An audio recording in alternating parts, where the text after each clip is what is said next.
What's up, guys? I'm warming up for the winter. I know fall is coming, but it is what it is. I'm excited. This is the new angel video for the month of September, and guess what? We're gonna learn how to conquer ourselves. And you see this book right here? I have the writer right here on the show with us, so stay tuned. We're gonna get to meet him. Bryan Ogilvie in the house.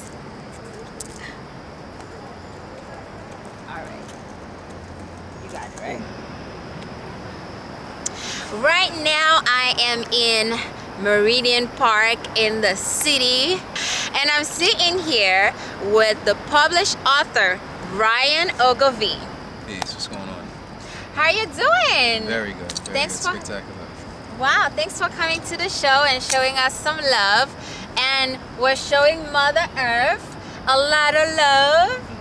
Hanging out with the tree. Look at this beautiful, I don't know if you can see it because it's nighttime, but we have all this beautiful, I feel like I'm at home, fairy home.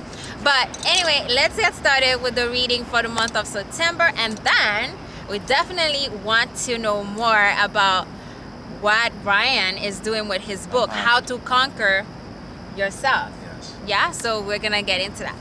All right, so I'm using Goddess Guidance cards by Dr. Doreen Virtue. She's one of my spiritual teachers. Okay, Bryan, you're gonna help me, right? Not a problem. Not a problem. Okay, here's what you're gonna do. First, you're gonna knock on the cards. It's just to clear the energy. Okay. So after you knock on it, clear the energy, and then you're just gonna shuffle it. After you shuffle, then you're gonna spread it like that. Yeah.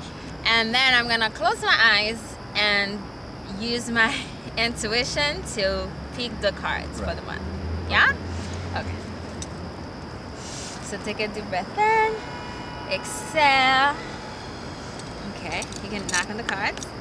Yeah. And now you shuffle. Yeah, you can shuffle however you feel guided to.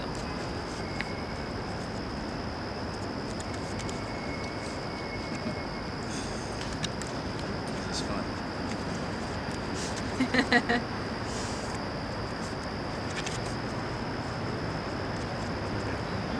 Spread them out.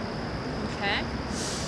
And now I'm using my left hand because the left side is the receiving side and our right side is the giving side. So I'm receiving the inspiration from above to show me what card to pick.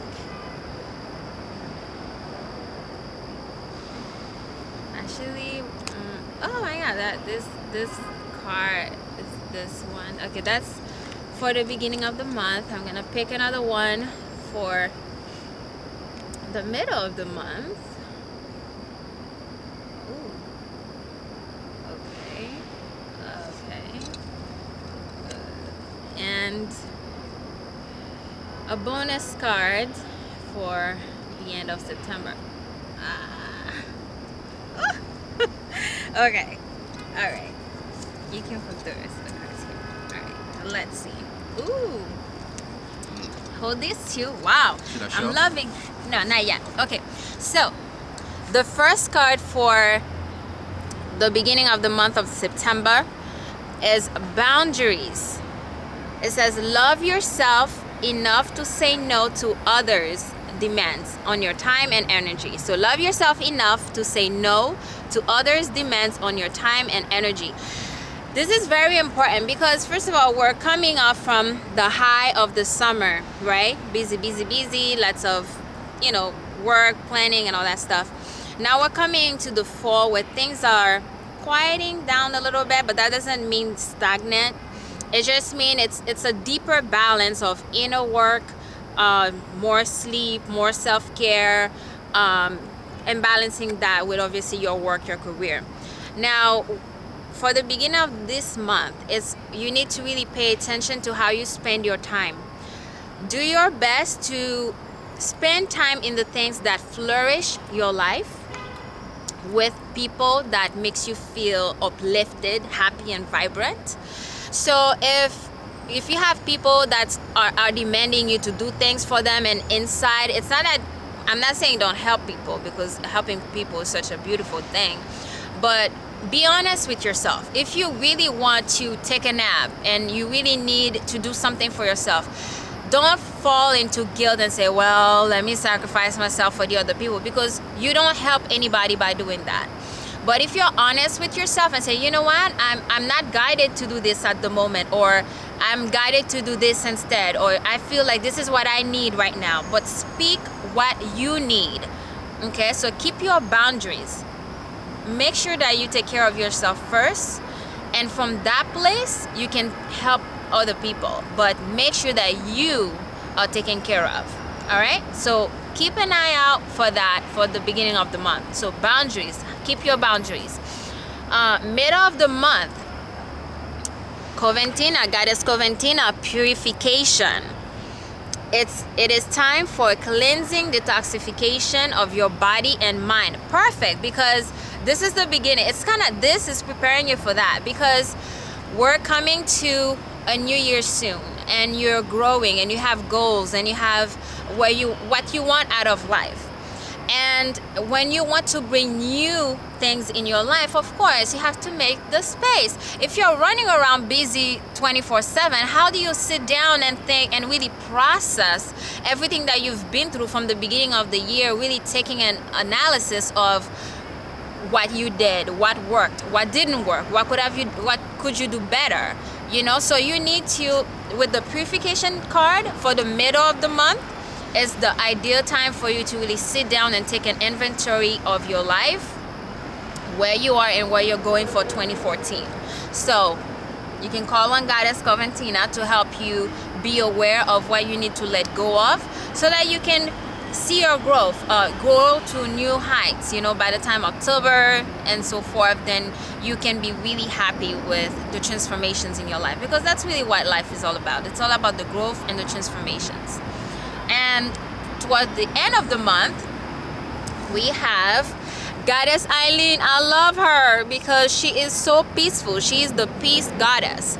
And if you're in any tumultuous environment, call on Goddess Eileen. You know, if you're in a stressful environment, you know, if you don't like your job, or you have issues with anywhere, you know, just call on Goddess Eileen and ask her to shield your aura, your body, with this beautiful blue light, and to help keep your mind at peace, keep you relaxed. And when people are, you know, or whatever, but you can be grounded. Okay, so toward the end of the month, increase the peace in your life. You know, meditate, of course, you know, and there's many forms of meditation, you know, but just focus on bringing more peace into your life, into your mind. And also the card says there is no need to worry, as everything is working out beautifully. So no worries. Just make sure you stay to your boundaries, purify yourself, let go of the old, make space for the new, and rest assured that everything is working out for you, because you deserve it. You deserve a great life. So trust that the universe is working in your behalf. All right. Do you have any question about the reading? No, that was actually brilliant. It's funny, the cards that come up. Well, I don't want to say funny. It's synchronistic, the type of cards that came up, because they tie well into not only the book that I just finished, that we're going to talk about in a second, but also a lot of the material that I've been using in tandem with the book promotion. Generally, when I write a lot of articles about self-help, a lot of articles about self-discipline, and some of the cards, some of the content that you touched on lines up perfectly with that. So it's very interesting. Wow. Yes. Yay! I love it. Total synchronicity. Yes. Okay. So we want to know, how can we conquer ourselves? And also, an important question is, why is that important? I mean, I know why it's important, right. But I mean, you know, some people might want to know why. Right. Why is that important? You know. That's a perfect question. In fact, for people such as yourself, the type of work you do, intuitively you understand why this type of work is official, why it's a necessity in your life. Mm-hmm. But if you study the work of psychologists and scientists like Roy Baumeister, people who master themselves, people who develop willpower and cultivate self-control, they tend to succeed at work and in school. They tend to have healthy relationships with other people in their lives. They tend to have relationships that avoid conflict and that avoid abuse. People that develop self-control, they're less likely to go to jail. They actually live longer on the far end of the spectrum. And generally they report to have more happiness in their life, more contentment in their life, and they also reach the levels of success that they aspire to, more so than people who don't. In fact, Roy Baumeister says that the two greatest predictors of success, the two things that predict success more than any other character trait, are intelligence and self-control. So a lot of us, we have intelligence. Intelligence is relatively innate. If you're an analytical person, you know how intelligent you are. But the missing dynamic from that equation would be self-control, self-discipline, willpower, the ability to cultivate not only motivation and optimism, but also a level of restraint and a level of productivity out of yourself to make the best use of your talents and skills. Wow, and I really like the design of the book, because it's pretty. I like when things like jump out at you. Yes. So when you look at the book, immediately you just, it's clear what I need to be looking at. Yeah. How to conquer yourself. Right. And I love the ninja. Mm-hmm. Yeah, and you guys probably don't know about this, but I did a little bit of Taekwondo. I got to yellow belt, so I know a little kia. Yes. Okay. Right. So don't mess with me. No. Sort of boxing earlier, right? Yeah. And I was boxing earlier. Yeah. So I love the ninja, the whole design of it, and I understand that you also designed it, right? Yeah.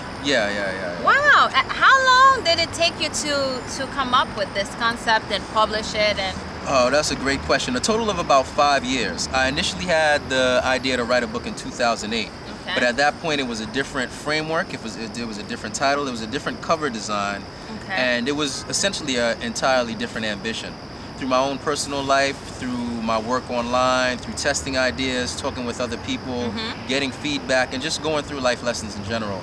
I realized how to develop a systematic framework, a procedural guide for ending procrastination, attaining discipline, raising motivation, building productivity, developing systems, being organized like we talked about, and cultivating willpower. Wow. So it's about 5 years total, and then you add in the formatting of the book, the editing of the book, the design, the marketing, and the sales, which is the facet now.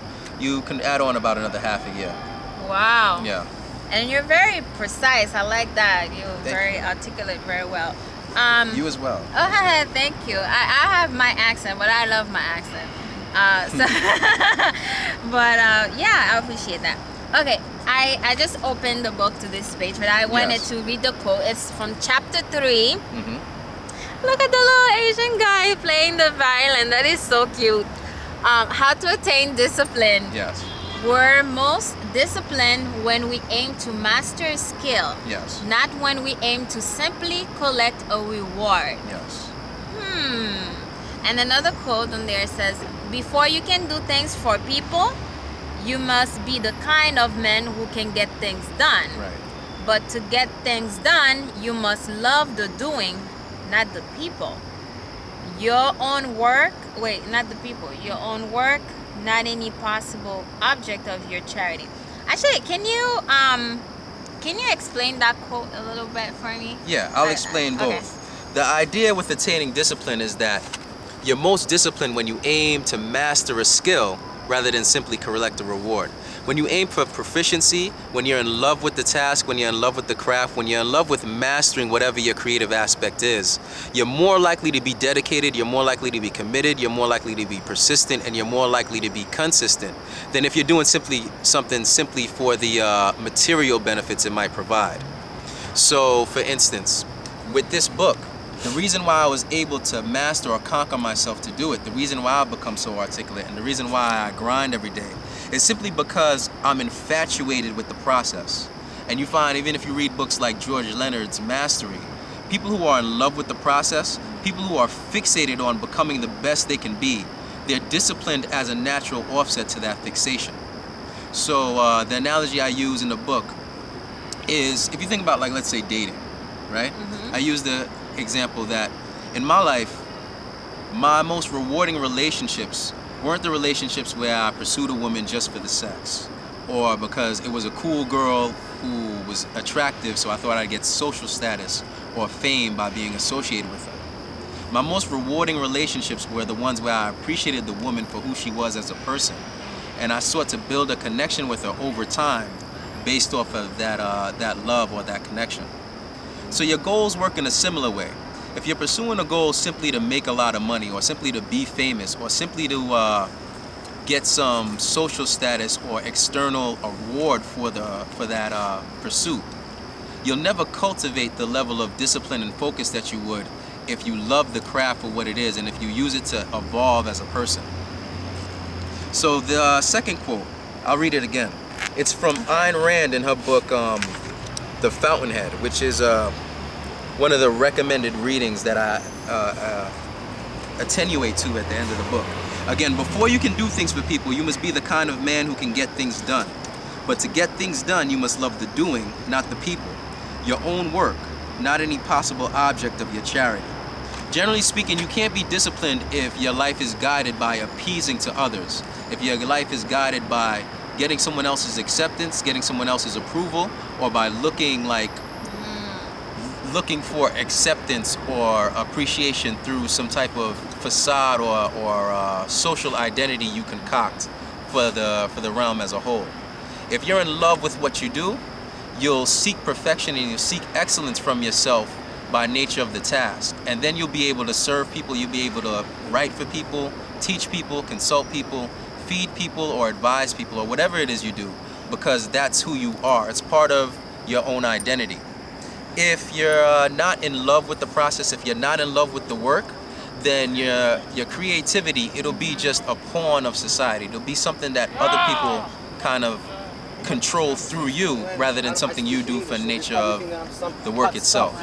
So again, if you're looking to attain discipline, be infatuated with mastery of the craft. That's why I use a samurai or a ninja on the front cover.